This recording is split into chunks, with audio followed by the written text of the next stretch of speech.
leading the charge to make the 2024 Broker Carrier Summit possible, and we are so excited to have their support. In case you haven't heard, TAFS offers much more than freight factoring. It provides a comprehensive support system for trucking companies of all sizes, specializing in fast and efficient invoice factoring with the ability to pay carriers in as little as 1 hour.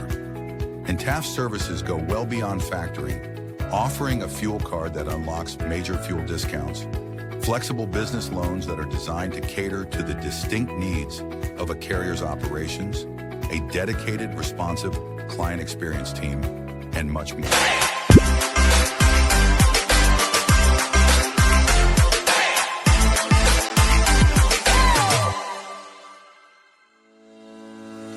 Blackbox Logistics is a 3PL freight brokerage based out of Birmingham, Alabama. Blackbox Logistics was formed in 2020 by 3 friends, Logan Dyer, William Graves, and Will Hopkins, in a basement office with the goal of bringing transparency around the clock communication and hassle-free customer experience to the table.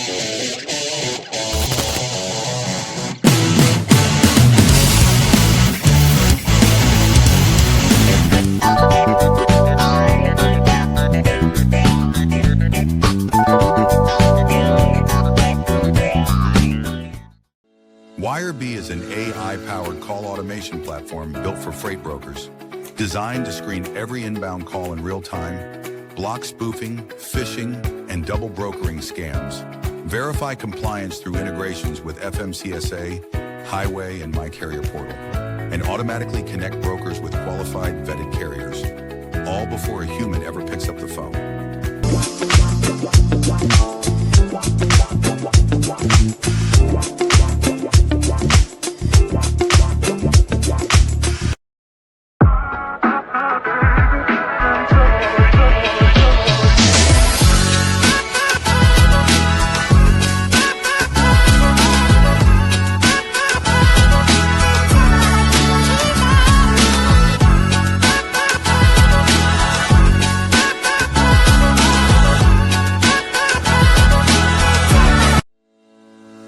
Sales-CRM is built for freight broker and agent sales teams.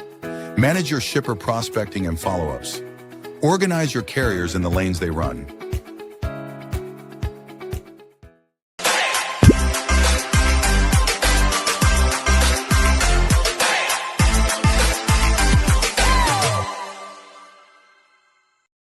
HD Ships is a leading logistics provider specializing in sustainable and tech-driven freight solutions. With hubs in Reno, Phoenix, and London, we deliver comprehensive services, including full truckload, expedited cross-border, and intermodal freight. Leveraging proprietary technology, we offer 24/7 tracking, real-time visibility, and advanced automation to ensure safe, compliant, and efficient transportation. Our commitment to sustainability enables clients to offset emissions through carbon credits, aligning logistics with environmental goals. At HD Ships, we prioritize transparency, reliability, and exceptional customer service, empowering clients to achieve seamless, sustainable logistics solutions worldwide.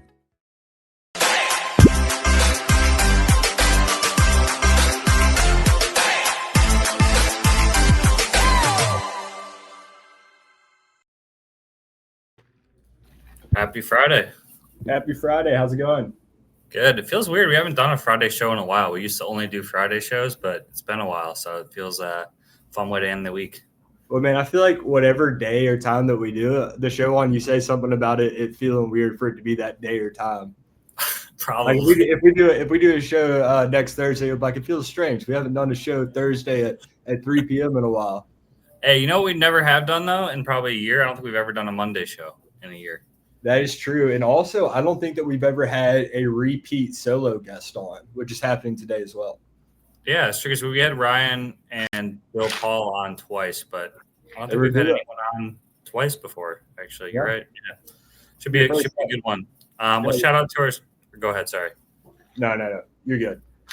Shout out to our sponsors: Black Box Logistics, Will's Company, HG Ships, where I recruit agents for Sales Dash CRM, the OG. Sponsor before the podcast even went live. Freight Specific CRM. Will's Brokerage is a customer. We have agents. Will and I have both met Josh and Drew in person. Great people. And then brought to you by our banner sponsor, Taft's Top 10 Factoring Company, Kansas City based.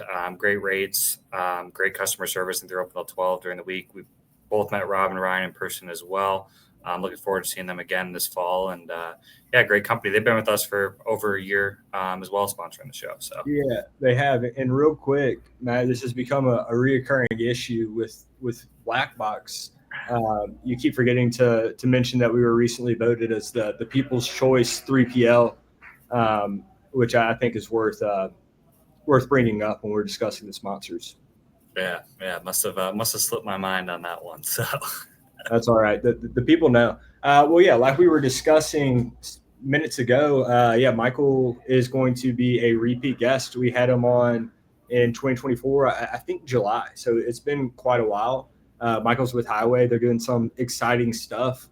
In the time from his first appearance to now, there's countless things, and I'm excited to get into it, learn about what they're doing and the progress and all that. Yeah, me too. I've had a couple of agents ask me about their new platform, and I don't know a ton about it, so it'd be good learning stuff for me as well. We've used Highway for a while. We're quite happy with their platform. So awesome. And we got a comment here from Clay. Clay, appreciate you tuning in. Hope y'all had a good week, fellas. Pretty good. And Matt's still in Chattanooga, so that's cool. He hasn't abandoned us for any other country. He's in the States this is about the third show in a row, so that's good. All right, should we bring Michael in? Yeah, let's bring him on. Michael, what's up? What's up, boys? Matt, I didn't know you were in Chattanooga. We would have done this at my office. Oh, really? You're in Chattanooga? Yeah, man. I live here. We've got most of our sales and customer success people are in Chattanooga. Headquarters is in Dallas, but the majority of our commercial team sits in Chattanooga, right downtown. Man, everybody's in Chattanooga. Yeah, I thought you guys were in Dallas. Because I know you went to University of Texas at Dallas. We talked about, right? Yeah, I did. It's funny. I was born and raised there. I'm a Texas kid, and I moved to Chattanooga to run a brokerage 8 years ago. But my little children became teenage children, and so we've got roots here, and I've got a really good network here. So when we started building a team on the commercial side, we were just able to really build out, with some people here in Chattanooga. And look, Chattanooga's a great freight town. I've got tons of customers here, so I get to be close to a lot of my customers, and it's great. It's great. We love being here. It's nothing like the Magic City, but it'll be. Do what? It's nothing like the Magic City, Birmingham, Alabama, where I am. Man, my wife is from Birmingham and, loves it there. Her best friend lives there. When I moved from Dallas to Chattanooga, you can drive 10 hours in Texas and you're still in Texas. I didn't realize how close I was to everything. I didn't have an appreciation. I get to Louisville, Asheville, Birmingham, you're close to so many places. The rest of the country is actually pretty close together once you get out of Texas. Yeah. I figured this out about Chattanooga too. You go anywhere and somebody knows someone in logistics or works in logistics.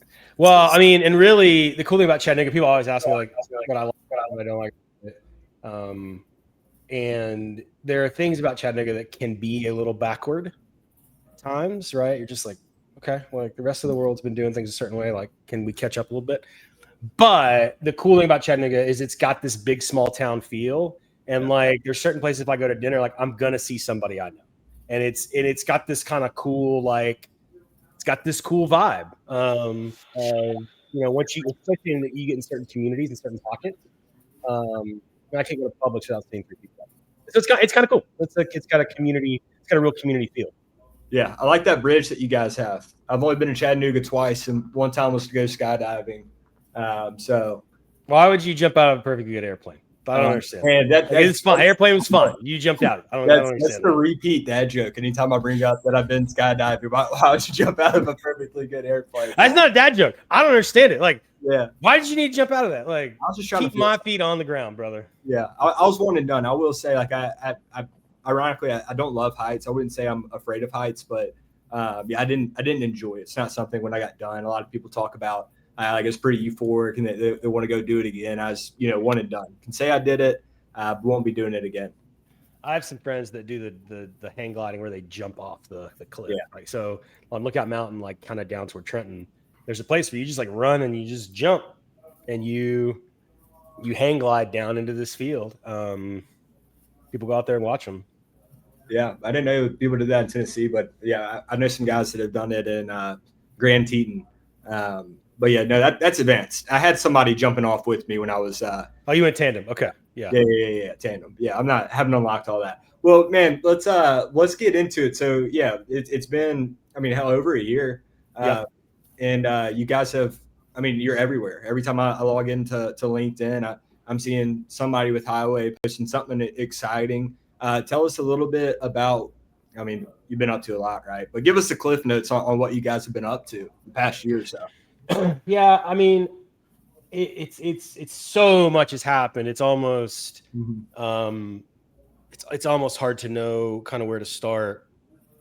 What I would say, if we really going to think about the last year and what we've been up to, when we came to market, we're kind of big on creating focus in our company and making sure that we align to that focus and that we deliver outcomes for our customers. Yeah. And so one of the things that we talk about at Highway is owning outcomes.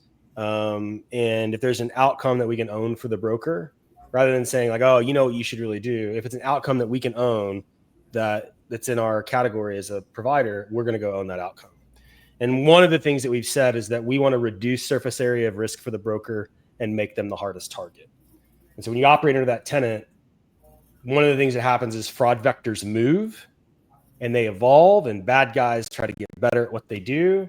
And so really, if you think about the last year, it's been constantly reducing surface area of risk.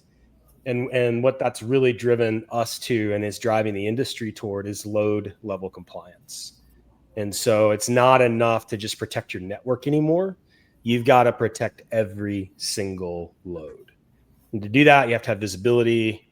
And so there's the two big things that have evolved over the last year is this load level compliance and then getting better at and more proficient at protecting the communication points of a broker. So the biggest vectors today are in the inbox and then in other communication channels. So I think Wirebee is one of your sponsors. Andre Tremont, great guy. Great. Andre's a great guy. And so like we partner with Wirebee to stop, inbound calls that are potentially fraudulent, right? And to automate that so that a bad actor can't get a broker on the phone and talk him out of information. But that's the game, boys. It's a war game. These guys keep getting better, and so we keep trying to develop tactics to protect brokers. Yeah, 100%. Or go ahead, Will. Sorry. Well, I was going to say, just to clarify for our audience, when you say a load level basis, you're essentially saying load by load, right? Yeah, and it's automated, right? So when you think about identity, motor carrier identity, the pillars of KYC, of identity and access management, right? And Highway didn't make this up. Like identity and access management is its own category. You use it every day when you use a single sign-on experience, right? But the pillars of that are, your authorization, your authentication, your authorization, your capability. Right. And so when you want to authenticate someone's identity, you have to do a certain thing. Like when I say I need to get my credit report, right, or freeze or unfreeze my credit when I'm applying for a loan or something, like they challenge me. I can't just show up with data that I can steal about myself. Yeah. Right. I can't just show up with, somebody could get a hold of my social security number and my phone number and, whatever. Often I have to be holding a device that is biometrically coded to me to get a code, right? You guys follow me, right? So there's this authentication piece, right? The second piece is the authorization piece. So you actually authorize to act on behalf of the carrier. That it's a user level. So you have this entity level authentication piece, this user level authentication piece, and then the third piece, which is only Highway does, is this capability piece. And others will say they do it, they don't. But this capability piece where you're looking at not only the carrier's equipment, but the nature of their equipment and how it's insured in real time. Right? So why does that matter at the load level? Because something can change from Friday to Monday, right? I could be sitting here on a Friday afternoon and look at a carrier, and over the weekend, they could break bad. They could overbook their market. Their insurance could change. Like something could change. There's that. Or I may be fine with them hauling my bottled water loads, but I'm not going to let them haul my Department of Defense loads. And Highway creates that classification and automates the deployment of that logic so that the carrier doesn't have to make a decision. The rules engine automatically tells you what the carrier is capable of. And so it doesn't mean like good carrier, bad carrier. Is it a valid carrier? And then how does the broker desire to engage with that carrier? Does that make sense? Yeah, no, that makes a lot of sense. Yeah, I mean, I like the idea of not good or bad, but valid. Is it reasonable to use carrier A on load X? But I guess my second question for this, what you're talking about, beyond what can change quickly, say over the weekend, when we discuss load by load rather than carrier as a whole, I've seen a lot of is the identity theft. So you're talking about the KYC and all that good stuff, but what exactly are you doing that on each load when they're booking it? Yeah. Yeah. So every single load. So here's the beautiful thing, right? I'll say this on with Thomas Watson the other day. If you are a broker and you are sending rate confirmations via email with a PDF, your loads are going to get stolen. Maybe not today, but your loads are going to get stolen because the carrier's inbox, they're trying to fish the carrier's inbox, and they want to fish the carrier's inbox and they want to interact because highway may not be there. And so you've got to have our inbox tool that's looking at the email address, it's looking at the domain. And then the other thing that happens, you asked about the authentication. When you put the rate confirmation behind signing with Highway, it's a really easy process. So if it's a valid, authenticated carrier, it's going to feel just like signing with Google. They're going to get the rate con and they're going to hit this yellow Highway button to see the rate confirmation. Every time they do that, there's an identity authentication that happens. So a bad guy can't get a hold of the rate agreement, right? Okay, so that's one way to do it at the load level. The second thing is to just look at the carrier's trucks and see if they can even haul the stinking load. Like even if they even have a truck in or near the area, right? Or are they booking more loads than they have equipment for, right? So Highway's now large enough that we can say, hey, this guy's a 5-truck carrier and he just got sent 15 rate confirmations. So there's either trucks out there that are operating in the dark that we can't see, or he's double brokering over booking his market, or he's picking and choosing and he's going to bounce 10 loads and haul 5, right? All of those things exist. Doesn't mean they're going to steal it. It could just be a service thing. The bottom line is you got to know at the load level how that carrier is going to perform. Yeah. So what you're describing with the what I'm interested. Well, I'm interested in a lot of things, but what I want to ask about. So we were talking about, so they have 5 trucks, but they're booking 15 loads. Does that have anything to do with the partnership with Triumph and what they have going on with the quick pay with the carriers? Not really. Those are kind of two different things. So we do have a Triumph partnership called Load Limit where we look backwards. And so we look backwards at a carrier and say, in the last 2 weeks, how many miles does this carrier build for versus how many trucks do they have? And that gives us a backward look. What we're talking about is in real time, a carrier has a connected ELD, and we're not sharing the location of that truck all the time. We're just evaluating it, right? And just saying, hey, look, you got 5 trucks, and here's where they are. They're all in the Southeast. You can't haul a load in Texas because you don't have trucks there. You're a valid carrier.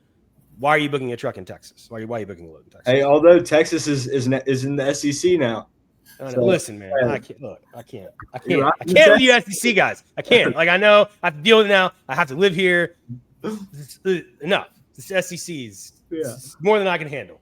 Awesome. Well, I want to go back to the Big 12. Yeah, go ahead, Matt.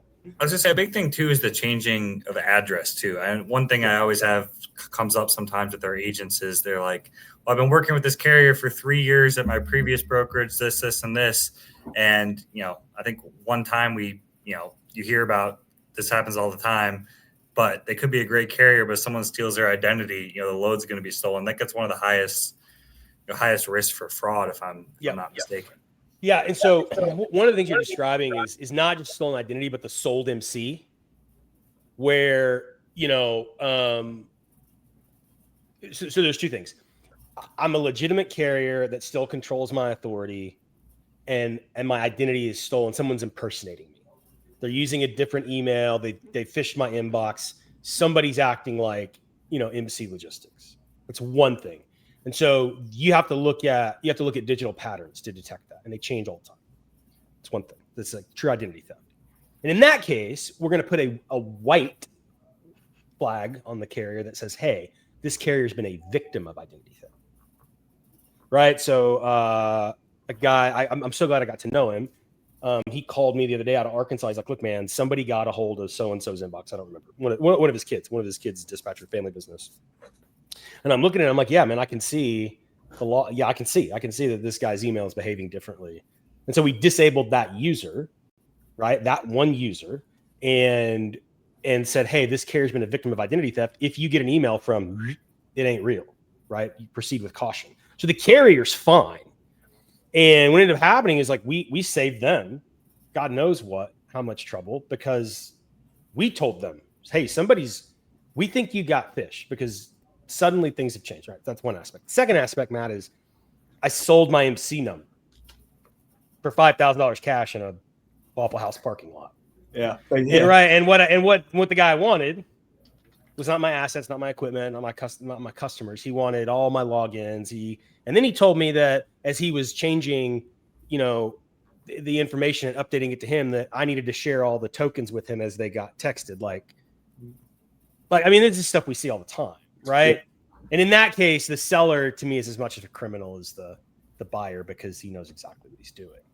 And those are two big areas where it's fast and it's real time. Yeah.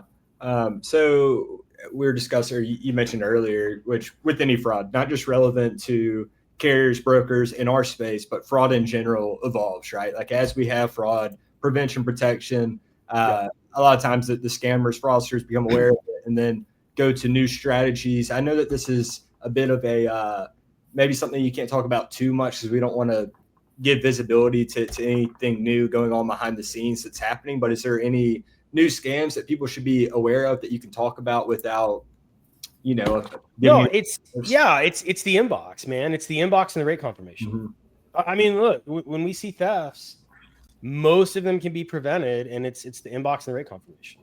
Yeah. Or load lock. Like, I need to be able to look at your loads to tell you that a carrier is breaking bad or overbooking or something's changed. And I need to put a walled garden around your rate confirmations. Like, that's just all there is to it, right? Like, unless I can go protect 150,000 carriers, which I can't, right? It's just easier. It's faster to protect the broker. Yeah. I mean, those are the two biggest areas. Is this one too? A while back, I heard from a friend. I don't know if this is what, I think the carrier rep probably made some mistakes on this personally, but no, they said they used highway, but it was some kind of issue where the ELD was being manipulated overseas and it wasn't tracking. It was tracking somewhere else, and the carrier rep didn't think that was a big deal, and the load got stolen. Now whether they were using highway in what capacity, I'm not sure, but is that an issue as well of like manipulating ELDs from, I'm kind of a dummy when it comes to highway. I didn't use it as a broker, and our agents love it. But I don't know how I feel like if that was a workaround, that would be being worked around a lot more. We don't see the ELD manipulation a lot. It's possible, right? It can be done. But typically when that happens, it's the pattern's erratic. Like, look, you guys have done this long enough to know that carriers operate a network, right? And there's a fair amount of consistency in how carriers run. So you can typically detect a pretty dramatic change in a pattern, and you look for those anomalies. What you're describing sounds more like this. The carrier doesn't have what we would call verified capability for a load, and a carrier rep relies on a blue dot from a cell phone based tracking app, and then the blue dot goes away. So often, like, we'll get a theft report that's like, so what happens, Matt, is it fails a rule in highway, right? It fails either one of two rules. Alert. It fails an out of range alert or an overbooked alert. And I love that, like, other people are now copying the out of range alerts. It fails an out of range alert or an overbooked alert. And then the carrier will call, get on the phone. So now I don't see the number. It didn't come through, or they'll WhatsApp, right? They're trying to get around the comms, trying to get around the wall. And they'll say, oh, that this truck is different. He's owner operator. He's some story that we've all heard, dispatch and freight, right? Will, like, it's my owner op, whatever. Yeah. He's leased on. I got the whatever, right? And the guy wants, and what happens is the culture in the broker community is not like no is a complete sentence. We've like, let me try to find a reason to say yes.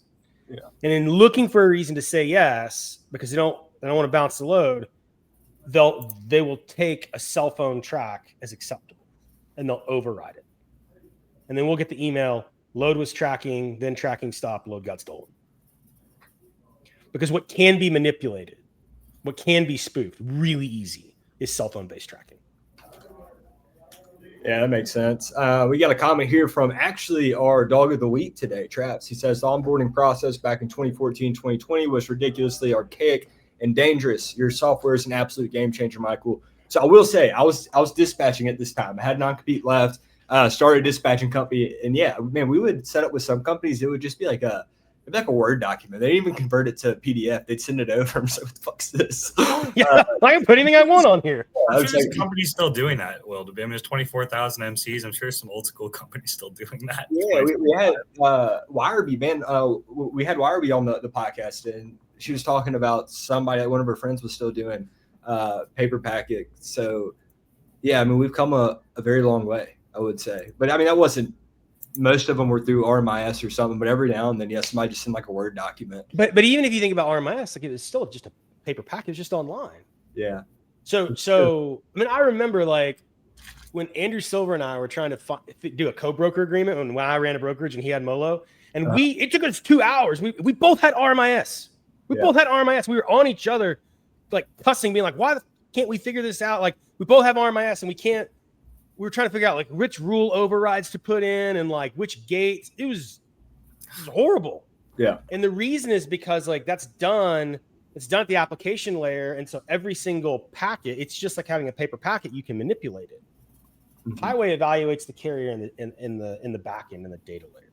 So the carrier is the carrier no matter the broker. Well, let me ask you this. So if that's the case, if I'm hypothetically, I'm integrated with Highway Partnership, that's how I do my onboarding.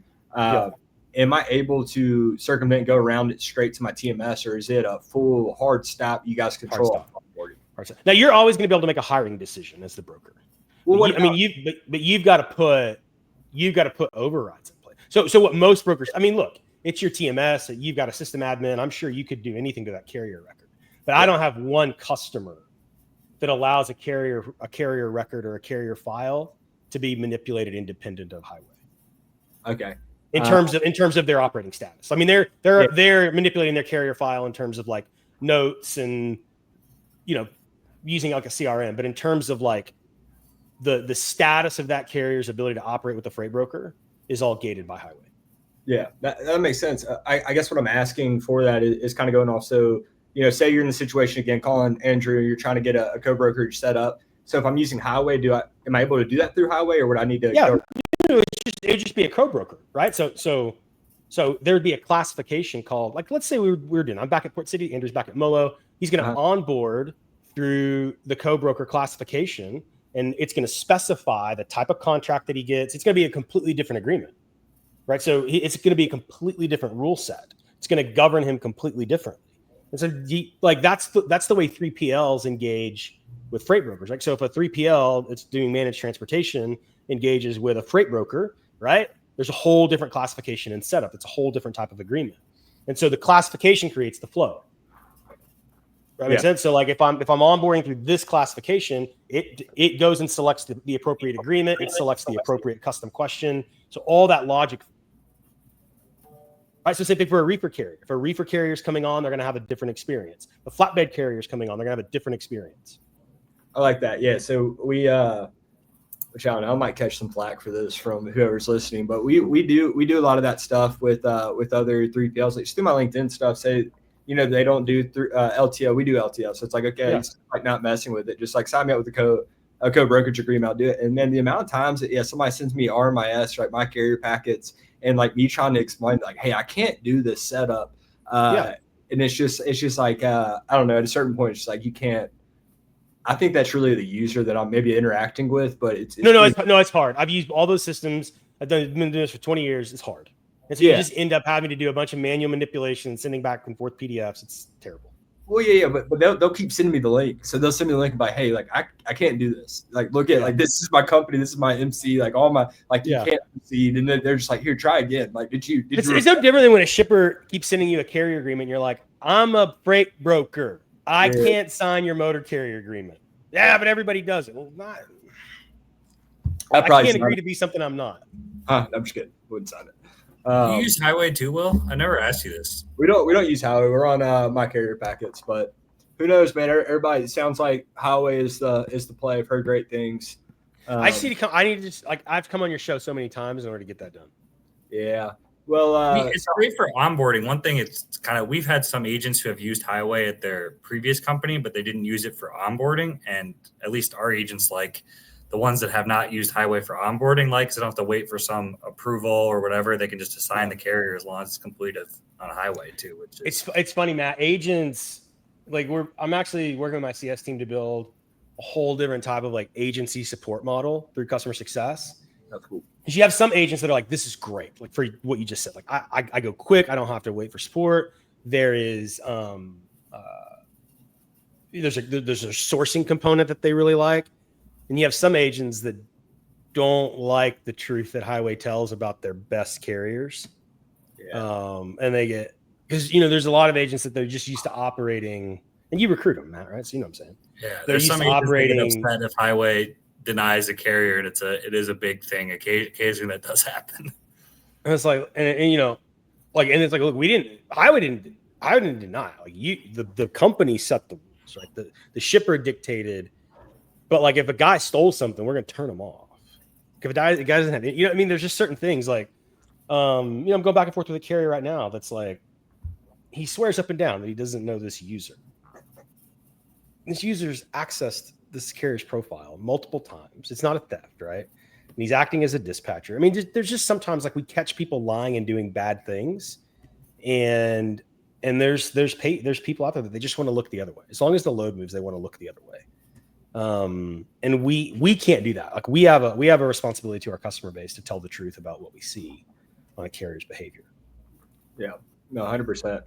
So I think that the what you're describing, the agent, whatever sale, I think that's a great idea. So I'll say for us, Black Box, our experience. So we got started as an agency, had our own authority, but took a while to start shifting stuff. So as we began shifting stuff, we really just used the tools that we knew.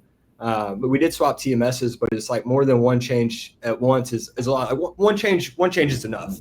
To be frank with, when you're talking about operators out there throwing one change on them, their workflow and shifting between two. So we just went my carrier packs because it's what we knew. But if we were, because on the agency level, we don't control the, what softwares they use. We have a little bit of input, but so are you an agent of HD, or who are you an agent of? No. Primary Freight, but then Black Box is our authority that we're operating through. So so you transitioned. Okay.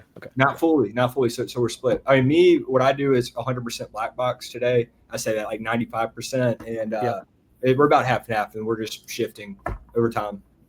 Not an easy process. I know, shifting all that business from an agency to your own MC, but it sounds like you guys are getting close.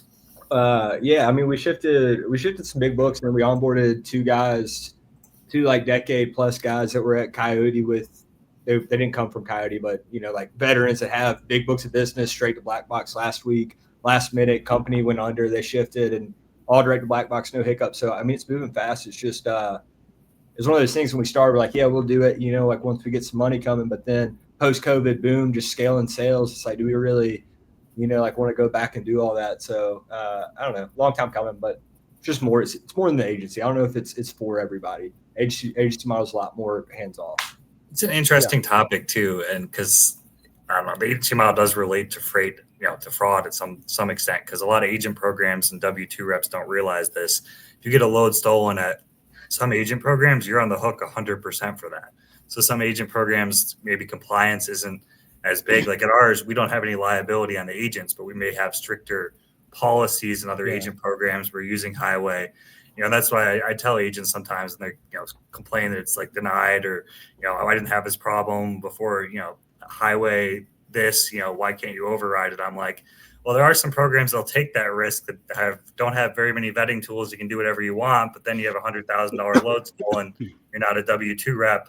They're suing you for that $100,000 or you're paying it. So it's kind of a catch-22. Yeah, and what happens, right, is sometimes, and with some programs, you're liable for whatever your percentage is. So if you're on a 70-30 split, you're on the hook for 70% of loss. And then the agent just bounces, right, and goes somewhere else. But the problem is for the company that owns the operating authority, that loss stays with them on their loss run. So when it comes time to renewal, so one of the problems with just risk management in general right now is freight brokers are reacting to insurance markets that, in absence of knowing what else to do, they're just raising rates. Two things are happening. They're just raising premium, right? And what we think of as like insurance capacity, not truckload capacity, but insurance capacity, the availability of insurance policies and markets to write, cargo and contingent cargo is lower. There's not as much capacity to be written, so it costs more. Like there's not as much insurance to have. Like the markets, the underwriters, the insurers, the reinsurers they're concerned about, it's all, a lot of it's out of London anyway, and they're concerned about the North American truckload market. And so you just don't have the ability to take the risks that you used to, because your insurer is going to hammer you whenever renewal comes, if you have a certain amount of losses. And like the agent, it's not just about the money on the agent, but like it is as much about that, HD to go get insurance again. Right. And so it's not just that agent and that one load. It's, am I going to be able to get insurance for the rest of my agents? Right. Or is the cost of my insurance going to go up so much that I got to start passing on that overhead to my agents? So there's a lot more to it than just the speed at which an agent can book a load. You know what I mean, Matt? Like there's a whole risk management component that's getting really difficult. I would say most agent programs I use, at least a lot of the reputable ones, they all seem to be migrating towards highway, at least from the programs that I know out there. The majority of them, I think, are using highway. So obviously you guys, all the big ones are. So Trinity, SPI, Armstrong, all like the large agencies all use highway. Landstar, even some of the small mid-sized ones, a lot of them I know are using, I'd say the majority are using them. The majority. Yeah, I mean, like the Well Companies is a really growing agency program. Eric Lenz is a good friend, and I know Eric. And he pretty much launched that that agency program with us. Like he launched his agency like with highway, so he kind of had it in place from the beginning. We love agencies. LDI uses the highway, I believe, too, right? To some capacity. Mm-hmm. Yeah. Yep. So what's the market share look like for you guys a year ago to today?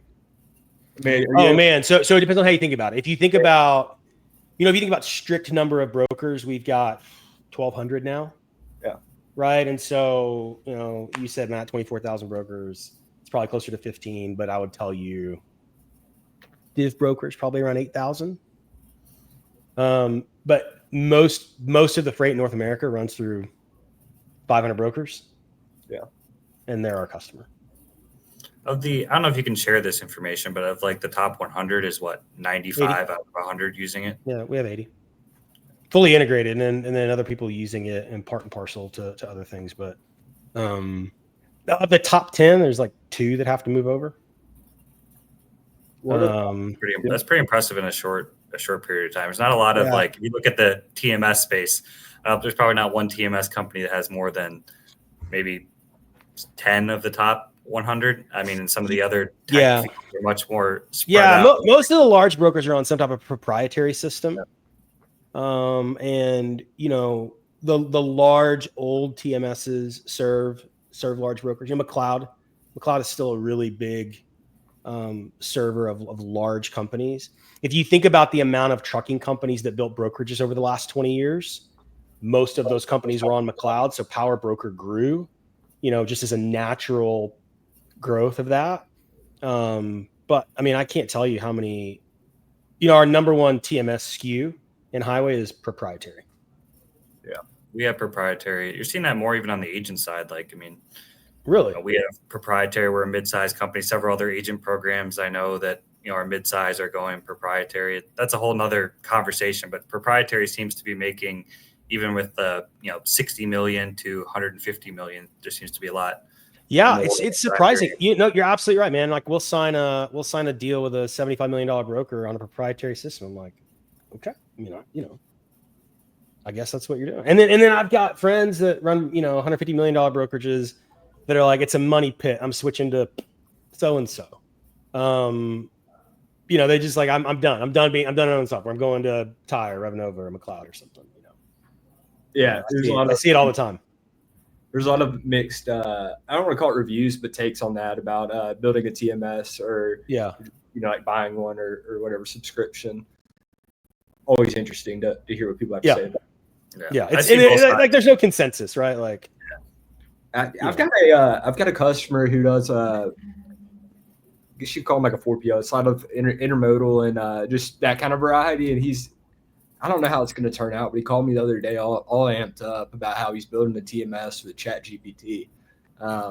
So we'll see how that goes. But he was all excited about it. Okay. Yeah. So what about your? I feel like we're 45 minutes in. We haven't even mentioned your guys' really your new load board. I've had a couple agents ask me about that. I've seen you post about it. Maybe kind of would love to hear about that. Yeah, let's talk about it. So, we always wanted to get here. We didn't know if we would. We knew we needed to solve the fraud problem. And kind of what we said a couple of years ago was like, hey, if the market wants it, this is where we'd like to go. Yeah. We didn't go out and like raise money to build a load board. Like, we didn't do that. We said we want to build a really valuable business, and we think this is probably where it could and should go. And if there's demand for it, then we're gonna do that. And that's what we responded to. The easiest thing to do, Matt, is be like, let's talk about your load board. And it's going to sound like semantics, but I want to say this, like, it's not a load board. And there's a difference between a load board and an exchange. And so I'll get a little like storyteller, if that's okay. Because I think where it comes from matters. And so my friend and the leader of Highway, Jordan Graff, has always been really obsessed with open networks and Visa. This guy D Hawk that built Visa. And what most people don't know is a long time ago, banks all individually controlled the credit cards, right? And so you guys are probably a little bit younger than me, but like when I was a kid, like they would swipe the credit card on the carbon thing back and forth, like when your mom would like go buy something at Sears or whatever. And stores were authorized up to a certain limit. And if you were going to buy a big purchase over, say, $1,000, they would have to call the bank card company and say, hey, is this user authorized to buy this $500 refrigerator or whatever it was? Right. That's because there was no network. It was all decent. Like every bank wanted to control things. And then what Visa does, they create an exchange, right? And so what happens in an exchange? You have consumers and producers, and they show up and they agree to play by the rules. So it's not us going out and saying, hey, we built this marketplace, Mr. Broker, and you should give us all this control. Amazon, you can make millions of dollars selling Amazon on Amazon, right? Amazon is a great marketplace. And Amazon can like change a rule and decide, and it can change, or they can come out with Amazon Basics and decide that their stapler is a lot better than your stapler. Yeah. This is what can happen in a marketplace, right? In an exchange, the point is the participant. So the point is the carrier, the point is the broker. And what that means is like the carrier says, I'm going to show up and play by the rules. I'm going to connect my ELD. I'm going to give you my insurance policy. I'm going to operate in the light. Let me make this statement. If you have to spy on a carrier because they won't connect with you and tell you what they're doing, that's probably a problematic carrier. Like I just got a loan on my house, right? And like I had to like sign in and use Stripe, which is an exchange type rail, to connect my financial accounts to my bank for the underwriter to look at like the actual movement. You see what I'm saying? Like the days of like, I write it on a piece of paper, like an onboarding app are over. Like we are connected in real time via exchanges because we have agreed to play by certain rules. That's how things are underwritten. And all we're saying is, hey, carrier, show up and play by the rules. Now the broker has to do the same thing. So the broker has to come in and be credit approved. Right? Because one of the things that's happening with carriers is they don't know, A, is this rate confirmation real? Because rate confirmations for large carriers are being spoofed. Is this broker credit worthy? Am I going to get paid? Right? So if you think about a carrier, they're having to do a lot of work. They have to call their factoring company. They're looking at Insonia. They're trying to figure out the days to pay of a broker, right? So There's all of this kind of black box, no pun intended, Will, around like, is this broker actually going to do what they say they're going to do? And so in an exchange, like there's certain guarantees that exist. I know this is a real carrier. I know this is a real truck. I know they're telling the truth. They're verifying certain things. I know this is a real broker. I know I'm going to get paid. I know what the rate is. And that takes a lot of friction away. It's very different than a marketplace or a place where you can post something and kind of fish. It was a very long-winded explanation. Does that make sense, Matt? Like you're kind of pulling the walls down and saying like, show up and play by the rules, and all the friction goes away. Yeah, that's big for carriers too. I mean, it's not really like talked about, I feel like, as much, but there's a lot of like probably the number one or number two reason people become agents I talk to. A lot of it is their brokerage is struggling to pay carriers. And that's, a big problem for carriers out there, especially as this market's kind of still been down. And it sounds like it's a great platform for carriers as well. It is. And here's why, because you exchanges create conforming transactions.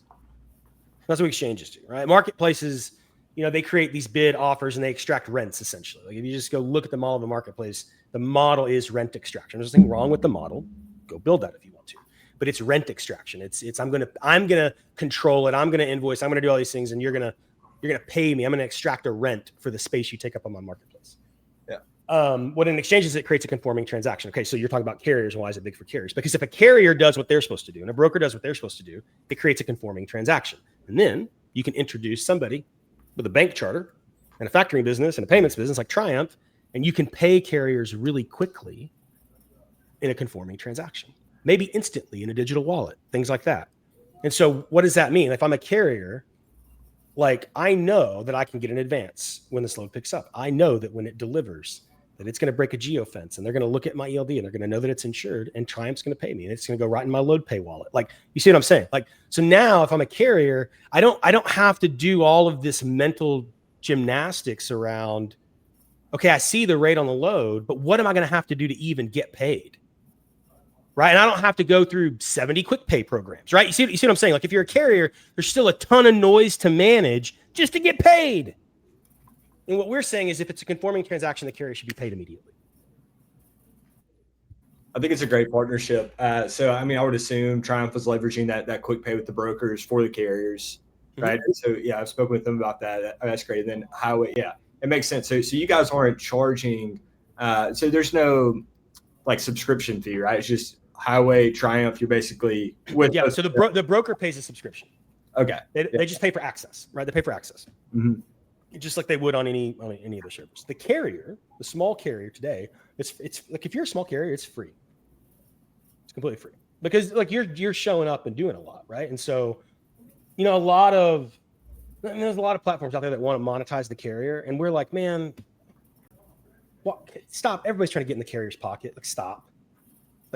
Like they need to be able to operate. That's a smart move, I think, too. Just real quickly, Will, because I would think to get carriers on the platform, I mean, it's going to be easier to sell to brokers the more carriers you have on the platform. And like you hear these new, load boards all the time, but why would carriers like go pay for a new load board that they haven't seen that it works? So I mean,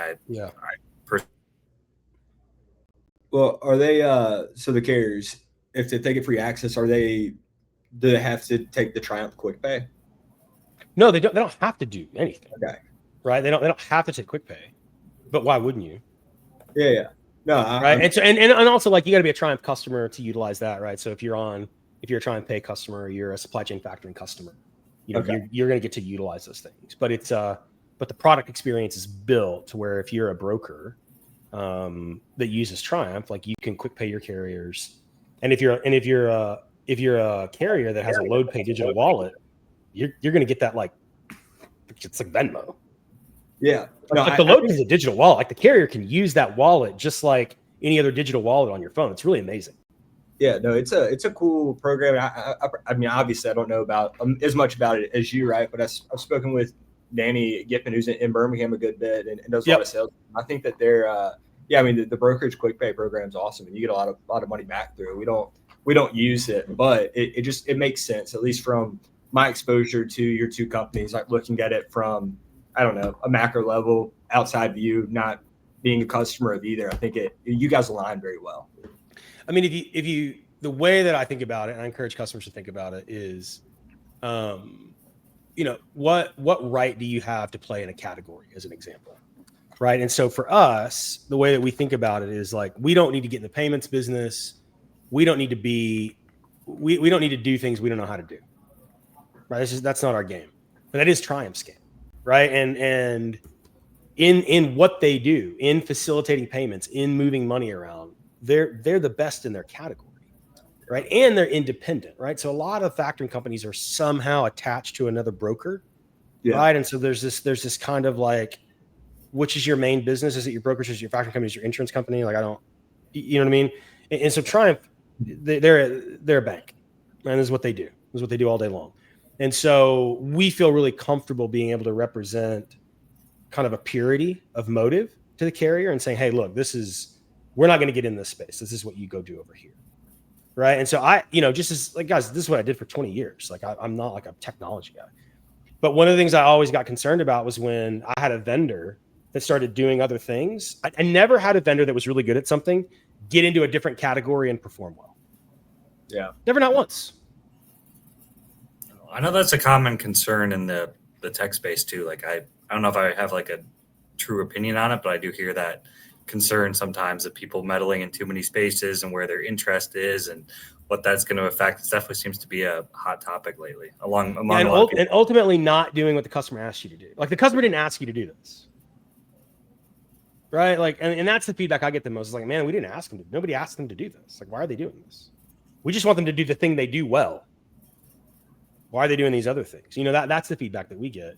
And so we take that as like, let's not ever be that prideful. Like, we take that as caution to us and say, look, we need to just do what we do. There's plenty of market for us if we just commit to doing what we do really well and partner with people that do the thing that they do really well.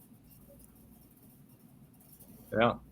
No, I mean, that's well said. Yeah, I'd agree. I don't know. I guess maybe some strategic acquisitions work out sometimes, but for the most part, yeah, if you're doing like one thing, keeping the main thing seems to be the best course of action. Following you guys along has been fantastic, man. We appreciate you coming on again. Highway is absolutely killing it. The two dogs are fans, and yeah, we'll be watching along as you guys progress and keep doing exciting things. Roll out this new exchange and whatever else you guys have in your back pocket. Well, last question: is there any hints to the future? You guys working on anything else that you can maybe allude to?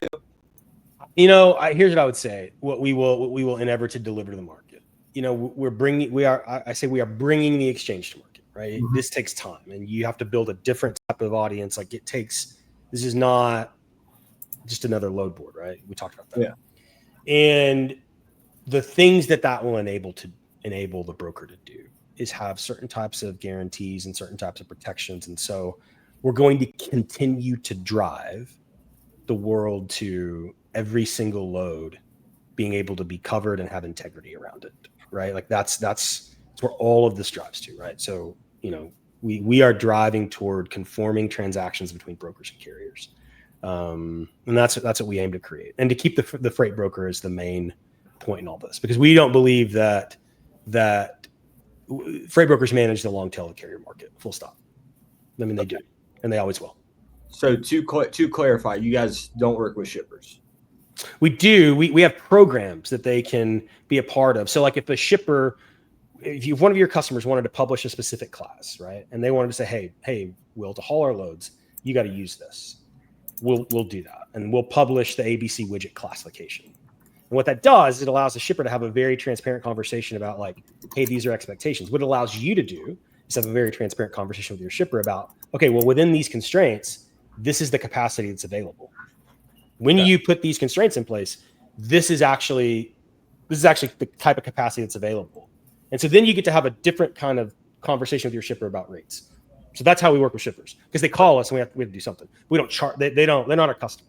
The freight broker's the customer. So you work with the shipper, but the broker's not cut out when you work with the shipper. No, it's like, hey, you got to bring a broker with you, and we'll help you. Like, you can't. Right. You got to bring a broker with you. Like, hey, I'll help you. You got to, that makes sense. Like ball corporations in my inbox.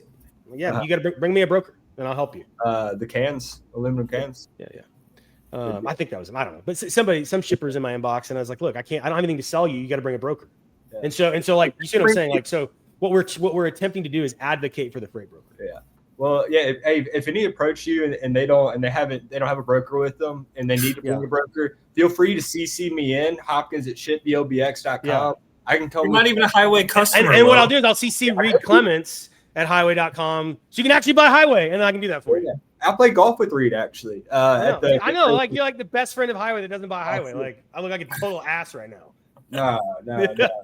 Hey, great things take time, so who knows what the future hold. I mean, I'm definitely interested. We'll see. There's a lot of moving parts, but yeah, no, thanks again for coming on. It was a pleasure as always. I guess we're gonna start making this an annual thing. Have you on 2026 and get that. Let's do it, man. You guys take it on. Yeah, we're taking on the world, baby. This has been fun. It's not a bad way to spend a Friday afternoon. Yeah, man. Somebody's got to do it. Well, awesome. Good luck with Ole Miss tomorrow. I'm hoping the Longhorn. I'm hoping Arch doesn't just. I don't want to talk about it. He'll bounce back. We'll catch up with you later. Appreciate it. Maybe I'll see you at F3. Thanks again, Mike. Yeah. Hey, man. Shit. Removed an ad. Well, you just kicked him off the show while he was saying something. Well, man, it seemed like it was over, and then man, whatever. My bad. Let's give a final shout out to the sponsors. Black Box Logistics, the People's Choice 3PL, based out of Birmingham, Alabama, specializes in open deck freight. So if you're listening and you have some of that, you should get in touch with them on their website, shipblbx.com. Click on the Work With Us tab, submit something, or just email or DM me, hopkins@shipblbx.com. Sounds good. Well, shout out. We'll be back next week. We'll shout out to Sales-CRM, freight-centric CRM that Black Box is a customer of. And then we've got our banner sponsor, TAFS, Top 10 Factoring Company out of Missouri. Great guys. Lots of good educational content on their website. But, yes, we'll be back at it next week. So I was still in shock of how you kicked Michael off the show. I was already going to pull up a message to him about. So I didn't realize we hadn't gone through the rest of our sponsors. All right, man. Well, hey, we'll catch up with you later. Don't go to any countries. We'll be back in the States streaming next week. Sounds good. Talk soon.